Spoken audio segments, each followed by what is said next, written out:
dulu sampai muncul. Oke, sudah Nak di layar kalian sudah terlihat? Sudah, Bu. Sudah ya, Raffi. Baik, kita mulai dari soal nomor 1. Dibacakan Renata. Perhatikan bentuk ancaman berikut. 1. Jumlah pengangguran melonjak. 2. Praktik kampanye hitam merajalela. 3. Investor asing menjamur di Indonesia. 4. Barang impor menguasai pasar Indonesia. 5. Kebudayaan asing menarik minat generasi muda. Bentuk ancaman non-militer berdimensi ekonomi ditunjukkan oleh angka 1, 4, 1, 3, 4, Bu. 1, 3, 4. Oke, betul ya yang E. Jawabannya yang E. Nah, di sini ancaman non-militer, dimensinya ekonomi. Nah, kalau nomor 2, kenapa bukan? Ini dimensinya apa, Nak? Yang nomor 2. Sama-sama non-militer, tapi dimensinya berbeda. Nomor 2 berarti yang dimensi Politik, Bu. politik. Kemudian yang 5 adalah Sosial.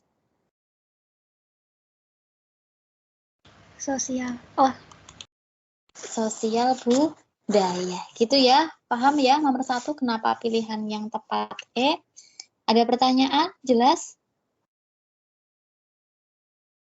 Jelas ya, Nak? Oke, selanjutnya nomor 2. Kaiza Zahwa. Iya, Bu. Ancaman non-militer adalah ancaman yang tidak menggunakan senjata tetapi jika dibiarkan akan membahayakan kedaulatan negara, keutuhan wilayah negara, dan keselamatan segenap bangsa. Contoh ancaman non-militer ditujukan oleh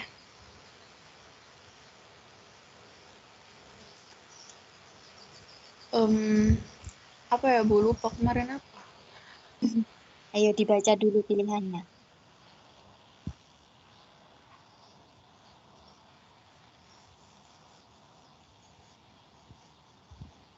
Yang B kah, Bu? Yang B atau yang C? Atau yang C? Aduh. Enggak. Yang C. Iya, oke, good ya, yang C ya. Nah, untuk yang A, ini jelas bukan termasuk ancaman non-militer, tetapi ancaman militer. Atau disebut bentuk ancaman militer berupa apa? Masih ingat? Mengambil data rahasia kemiliteran negara lain? Pakai huruf S? Masih ingat? Apa, Nak? Masih ingat? Pakai huruf S? Yuk, apa? Ingat? Bentuknya berupa? Spionase, Bu. Iya, betul. Spionase, betul ya. Selanjutnya yang E, mengambil kekayaan alam di negara lain. Berarti di situ negara asing bisa mengambil hasil tangkap ikan secara ilegal. Masuknya pelanggaran atau ancaman militer berupa pelanggaran wilayah. Seperti halnya yang sudah Ibu jelaskan. Oke, kemudian yang D, negara melakukan pengepungan ke suatu wilayah hingga mengakibatkan atau mengganggu aktivitas transportasi baik di pelabuhan maupun di bandara. Nah, berarti ini juga termasuk ancaman militer berupa apa, Nak? Bentuknya yang ada yang agresi itu bentuknya macamnya ada 3. Nah, yang ini termasuk yang mana? Masih ingat? Blokade. Iya, betul, blokade. Kalau yang terjadi saat ini di Ukraina, nah itu termasuk agresi juga, tapi bentuknya apa? Skala besar? Invasi. invasi gitu ya. Kalau kalian membaca berita di situ disebutkan invasi. Nah, itu juga termasuk bagian dari agresi yang dilakukan oleh Rusia. Kemudian kalau yang ini termasuk konflik horizontal atau pemberontakan gitu ya. Oke. Nomor 2 bisa difahami? Jelas? Selanjutnya ya. Nomor 3, Nadira Anindya. Indonesia memiliki sumber daya alam yang melimpah dan sumber daya manusia yang unggul di berbagai bidang. Akan tetapi, Indonesia masih melakukan kegiatan impor barang yang sebenarnya dapat diproduksi sendiri. Kondisi tersebut menjadi indikator adanya ancaman non-militer berdimensi ekonomi. Oke, betul ya, ekonomi, karena berkaitan dengan kegiatan impor barang gitu. Nah, impor tuh boleh, tetapi harus ada pembatasannya. Artinya tidak apa-apa impor, padahal kita bisa menghasilkan misalnya padi gitu ya, beras gitu. Nah, kita kan termasuk negara maritim yang banyak sekali para petani yang menghasilkan beras gitu ya sebagai lumbung padi untuk subsidi atau untuk biaya untuk kehidupan masyarakat gitu ya. Nah, kalau misalnya beras itu Indonesia tanpa ada pembatasan mengimpor beras dari Thailand, nah otomatis nanti petani akan rugi. Nah, ini yang memberikan dampak negatif yang berkaitan dengan dimensi ekonomi gitu. Nah, artinya harus ada pembatasan, ada regulasi yang jelas gitu ya. Jangan sampai itu merugikan masyarakat Indonesia gitu. Oke, ini untuk nomor 3. Meskipun misalnya barang impor itu lebih murah, tetapi kalau hal itu dibiarkan ya akan mematikan produksi dalam negeri sendiri gitu. Oke, lanjut ya, nomor 4.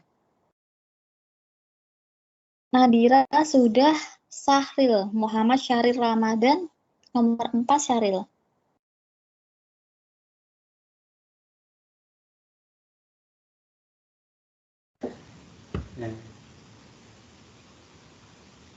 Agresi, Bu. Iya, soalnya dibaca Setelah dulu. Indonesia merdeka, Belanda pernah menyerang ibu kota negara Indonesia yang saat itu masih berkedudukan di Yogyakarta sebagai upaya untuk menduduki wilayah Indonesia kembali. Pernyataan tersebut membuktikan bahwa Indonesia pernah menghadapi ancaman berupa agresi. Oke, betul ya, agresi militer 2 itu sebutannya. Oke, nah dalam sejarahnya nomor 4 gitu ya, Ibu berikan intermezzo dikit berkaitan dengan kenapa Belanda melakukan penyerangan setelah Indonesia merdeka gitu ya. Nah, pada awalnya Indonesia beribu kota di DKI Jakarta gitu ya, daerah khusus ibu kota Jakarta. Nah, pada tahun 1946 gitu ya. Nah, itu dirasa bahwa DKI Jakarta itu sudah tidak aman. Banyak sekali ancaman yang datang, kemudian juga bahkan Belanda datang ke Batavia atau Jakarta pada waktu itu membonceng Nica gitu ya. Nah, karena dirasa itu tidak aman untuk ibu kota suatu negara, karena bahaya apabila ibu kota suatu negara itu sampai diduduki oleh negara asing atau negara lain, itu sudah termasuk meruntuhkan kedaulatan suatu negara. Maka salah satu supaya Indonesia ini tetap bertahan, tetap tidak direbut oleh Belanda gitu ya, akhirnya Indonesia ibu kotanya dipindah sementara ke Yogyakarta pada tahun 1946 gitu ya, 1 tahun setelah Indonesia merdeka. Nah, kemudian tidak hanya sampai di situ aman langsung, tidak, tetapi Belanda masih tetap ingin merebut kembali Indonesia gitu ya, ingin meruntuhkan Republik Indonesia, kemudian juga ingin menguasai kembali. Nah, maka pada waktu itu munculnya agresi militer kedua gitu, yang terjadi pada tahun 1948 gitu, tepatnya bulan Desember. Nah, itu melakukan penyerangan ke ibu kota sementara Indonesia, yaitu di Yogyakarta gitu ya. Nah, dari proses itu akhirnya 1949 akhirnya agresi militer Belanda kedua itu mampu dituntaskan dengan melakukan suatu perjanjian gitu. Nah, tetapi dalam prosesnya itu juga sangat lama, dari Desember sampai akhirnya ada suatu keputusan di akhir Desember juga, tapi tahunnya 1949. Nah, mencuatnya salah satunya dengan munculnya serangan umum 1 Maret gitu ya. Seperti halnya saat ini, tanggal 1 Maret itu diperingati sebagai serangan umum 1 Maret. Nah, itu termasuk serangkaian ketika Belanda melakukan agresi ke Indonesia, tepatnya di ibu kota sementara. Tetapi ketika Indonesia berada ibu kota sementaranya di Yogyakarta, salah satu juga ada ibu kota di Bukit Tinggi. Jadi ada ibu kota darurat juga di Bukit Tinggi. Artinya kalau misalnya Yogyakarta itu sampai terlepas gitu ya, diduduki oleh Belanda, masih ada ibu kota darurat di Bukit Tinggi. Maka pada waktu itu selain di Yogyakarta juga sudah mempersiapkan ibu kota darurat di Bukit Tinggi gitu. Nah, itu salah satu bentuk agresi yang pernah terjadi di Indonesia.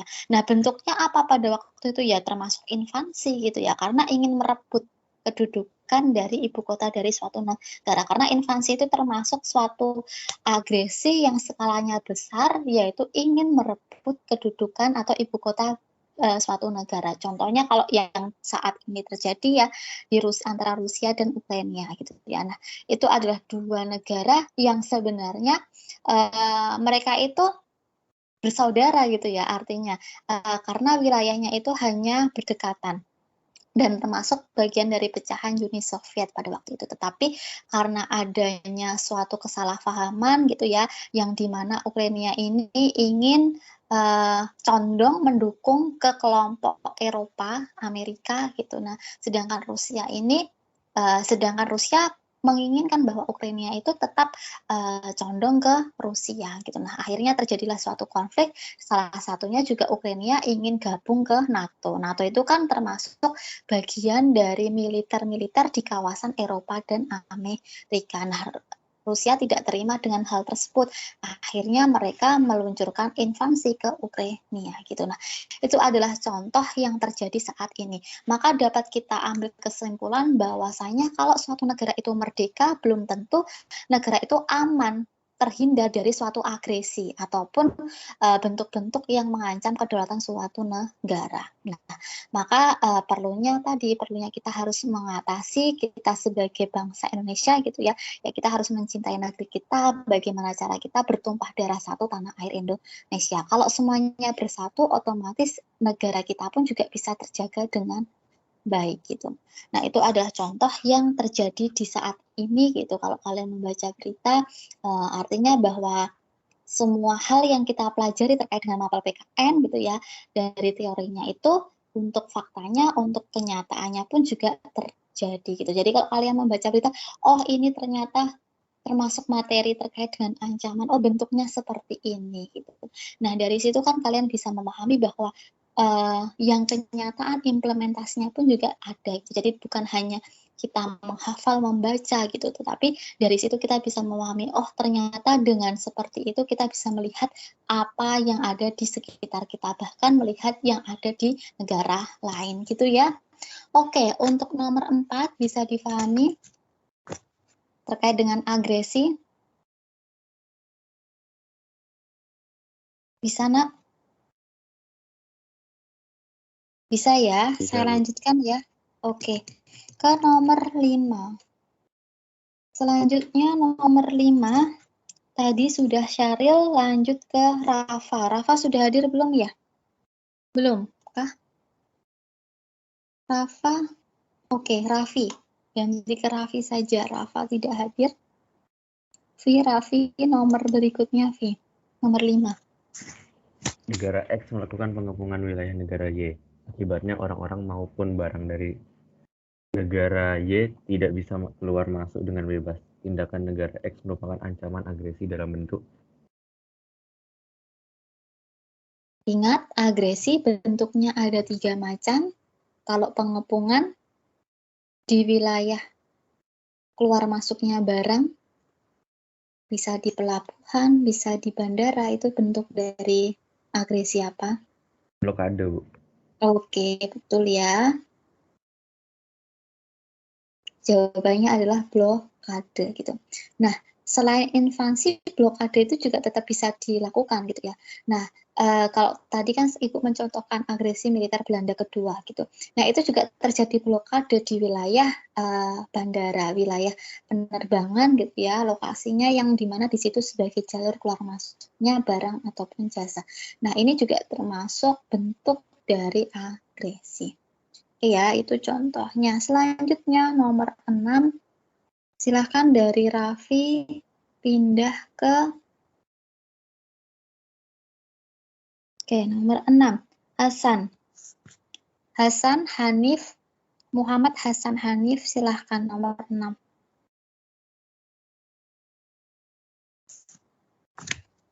Hasan Hanif. Ibu. Iya, yuk 6 nak. Tindakan Kevin dapat memicu terjadinya konflik horizontal karena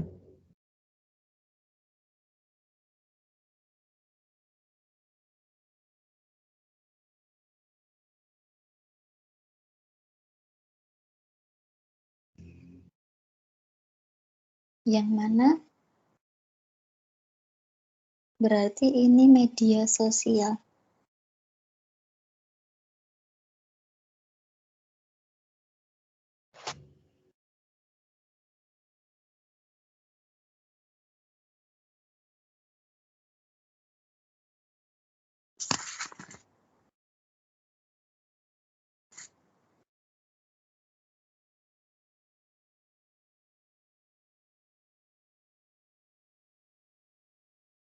Yang mana Hasan pilihannya?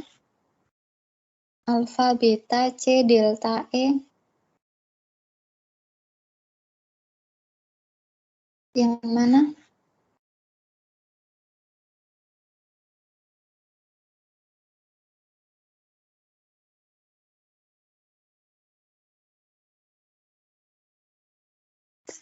San, Hasan, jangan ditinggal tidur, San.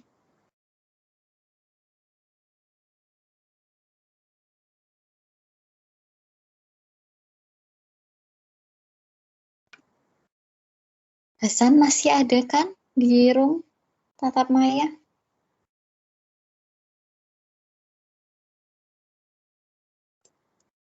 Jawabannya apa, Hasan?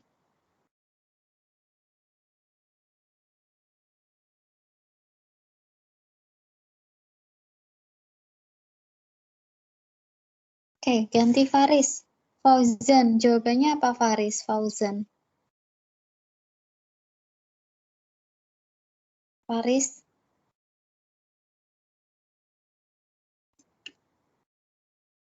Oke, nggak ada. Banyu biru. Bu, cek Bu. Oke, Hasan ya, sudah ya. Kembali. Kamu kemana? Kok hilang? Hasan. Baca ceritanya, Bu. Oke, jawabannya yang C ya. Oke, kita lihat ya. Ini tuh betul, termasuk itu penyampaian menanggapi atau mengkritik dari tarian itu dengan tidak sopan itu betul. Tapi yang menjadi persoalan di sini adalah mengunggahnya melalui media sosial. Nah, kalau melalui media sosial berarti di situ orang yang tidak ada di situ pun juga bisa melihat unggahan caption tersebut gitu. Nah, dampaknya karena media sosial itu kan dapat diakses oleh siapapun. Nah, ini yang akan mengakibatkan konflik secara horizontal yang akan meluas ke berbagai, nanti bisa membawa ke suku, etnis, budaya gitu. Nah, maka yang tepat adalah dari pilihan yang ini adalah yang A, mendeskripsikan tarian daerah E melalui media sosial.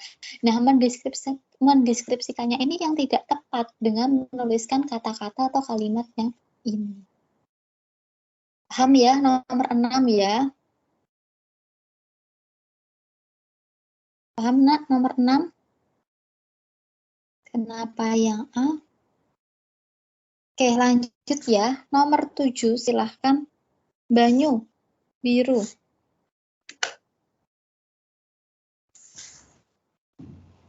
Indonesia Banyu. pernah menghadapi ancaman pemberontakan yang bertujuan mendirikan negara berbasis Islam. Tujuan gerakan tersebut bertentangan dengan nilai sila pertama karena A, Bu. Oke, betul ya.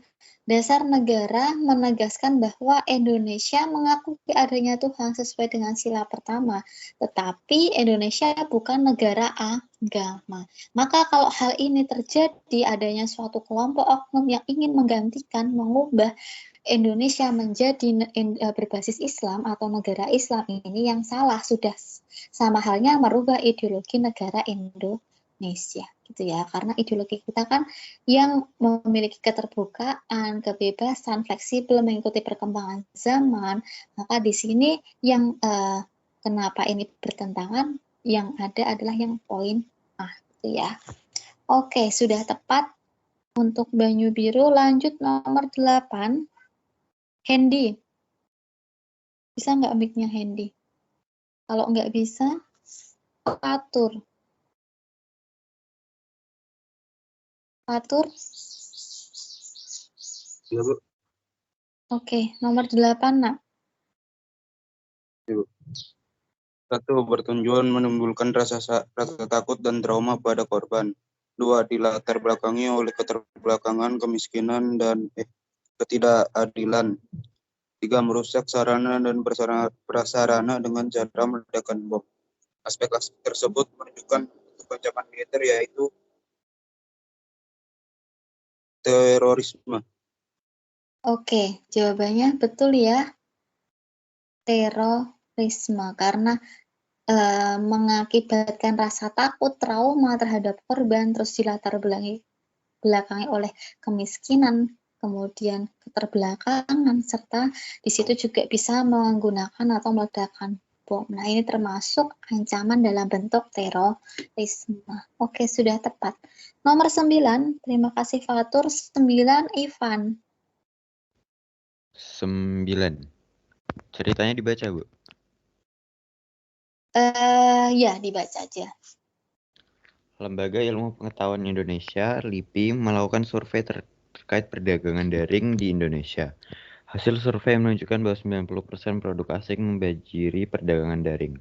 Hal tersebut mengakibatkan impor barang melalui e-commerce meningkat tajam.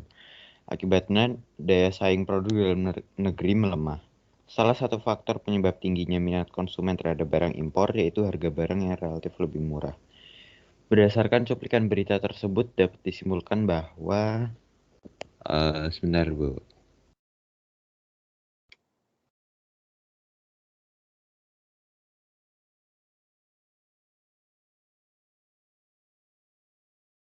Bu. Oke, betul ya. Masuknya produk asing melemahkan daya produk lokal gitu ya. Jadi yang menjadi cuplikan inti dari berita tersebut adalah yang sudah tepat, Ivan. Terima kasih. Lanjut. Nomor 10 berikutnya. Drevisia. Maaf, Drevisia Yesa. Iya, Bu. Iya, 10, Nak. Baca juga soalnya. 2 kelompok supporter bola memadati stadion sore ini. Pada awal pertandingan mereka bersorak menyanyikan yel-yel klub masing-masing. Akan tetapi suasana menjadi memanas setelah pemain dari klub X terkena tendangan pemain klub Z. Pada 10 menit menjelang akhir pertandingan, setelah pertandingan selesai, 2 kelompok supporter yang didominasi pelajar tersebut berkelahi hingga merusak fasilitas umum dan meresahkan masyarakat sekitar. Aksi kedua kelompok tersebut menandakan adanya yang A.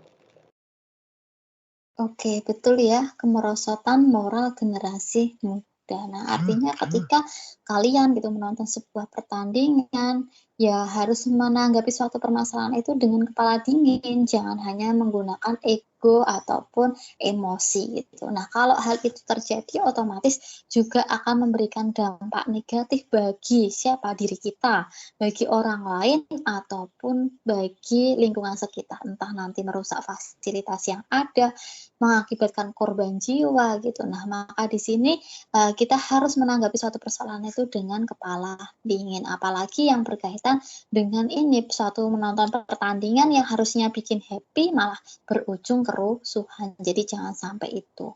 Itu ya, ini untuk yang nomor 10 sudah tepat. Lanjut nomor 11.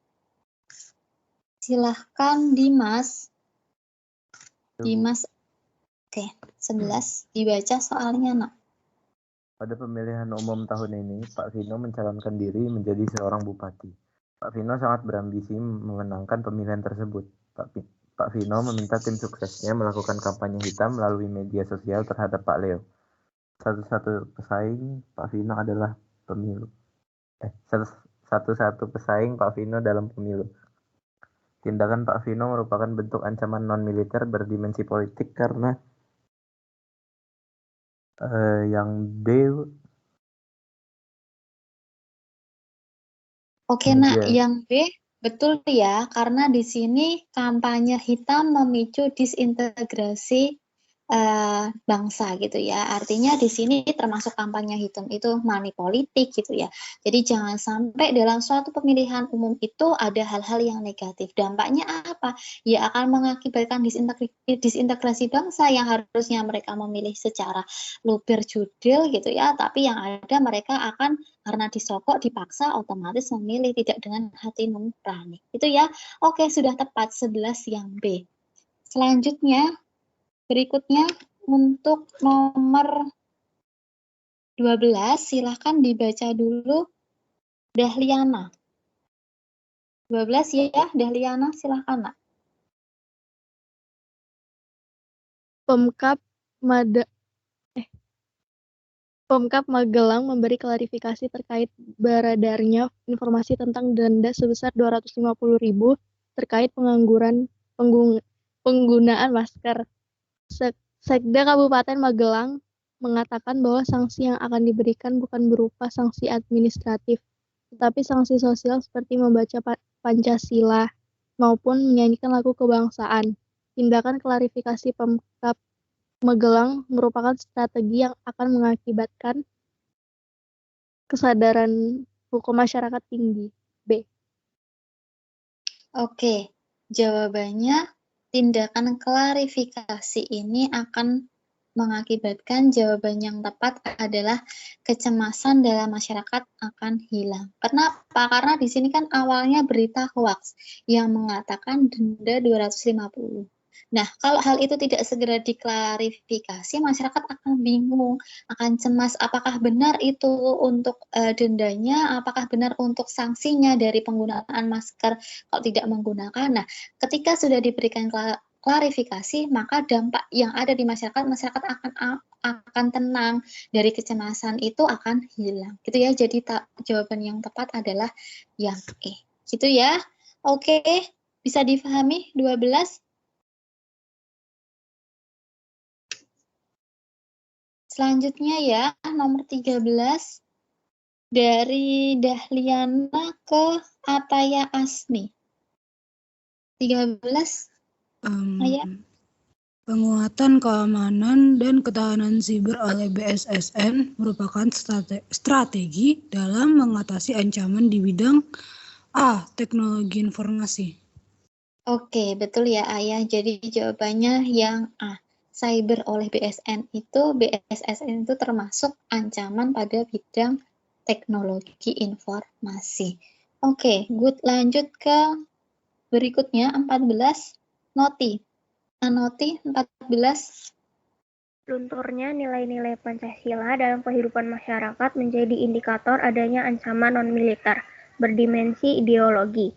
Sikap yang sebaiknya Anda lakukan untuk mengatasi ancaman tersebut adalah yang C, mengimplementasikan nilai Pancasila dalam kehidupan. Oke, betul ya, Noti. Jadi di sini untuk cara atau sikap dalam mengatasi berbagai ancaman, baik dimensi ideologi, tidak hanya ideologi ya, untuk yang lainnya pun tetap kita harus bisa mengimplementasikan nilai-nilai Pancasila dalam kehidupan. Tidak hanya kita sekedar menghafal, tahu gitu, tapi kita harus mengimplementasikan, artinya menerapkan gitu ya dalam kehidupan sehari-hari sesuai dengan nilai-nilai yang ada di dalam Pancasila. Oke, 4 sudah tepat, sudah betul ya, Noti. Good. Lanjut ke 15 untuk soal terakhir, silahkan Putra.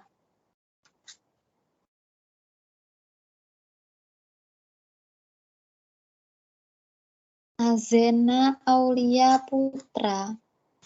Oh iya, Bu. 16. Iya. Lupa Tingginya sama angka, nama. tingginya angka golput dalam pemilihan umum menjadi ancaman bagi pelaksanaan demokrasi di Indonesia. Strategi yang tepat untuk mengatasi permasalahan tersebut adalah yang C ya, Bu. Yang C.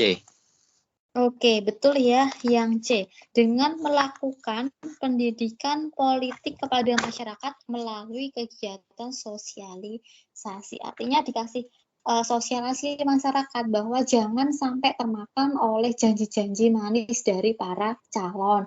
Jangan sampai mau hak suaranya dibeli. Nah, kalau hal itu disosialisasikan gitu dalam hal pemilihan umum, dalam hal cara untuk kita memilih siapapun yang menjadi calon itu kita harus melihat track recordnya, sepak terjangnya gitu. Nah, kalau hal itu disosialisasikan, maka ini juga akan menumbuhkan tingkat partisipasi dari masyarakat. Nah, ini adalah cara untuk mengatasi suatu ancaman non-militer pada dimensi politik. Oke, sudah tepat 15 yang C. Dan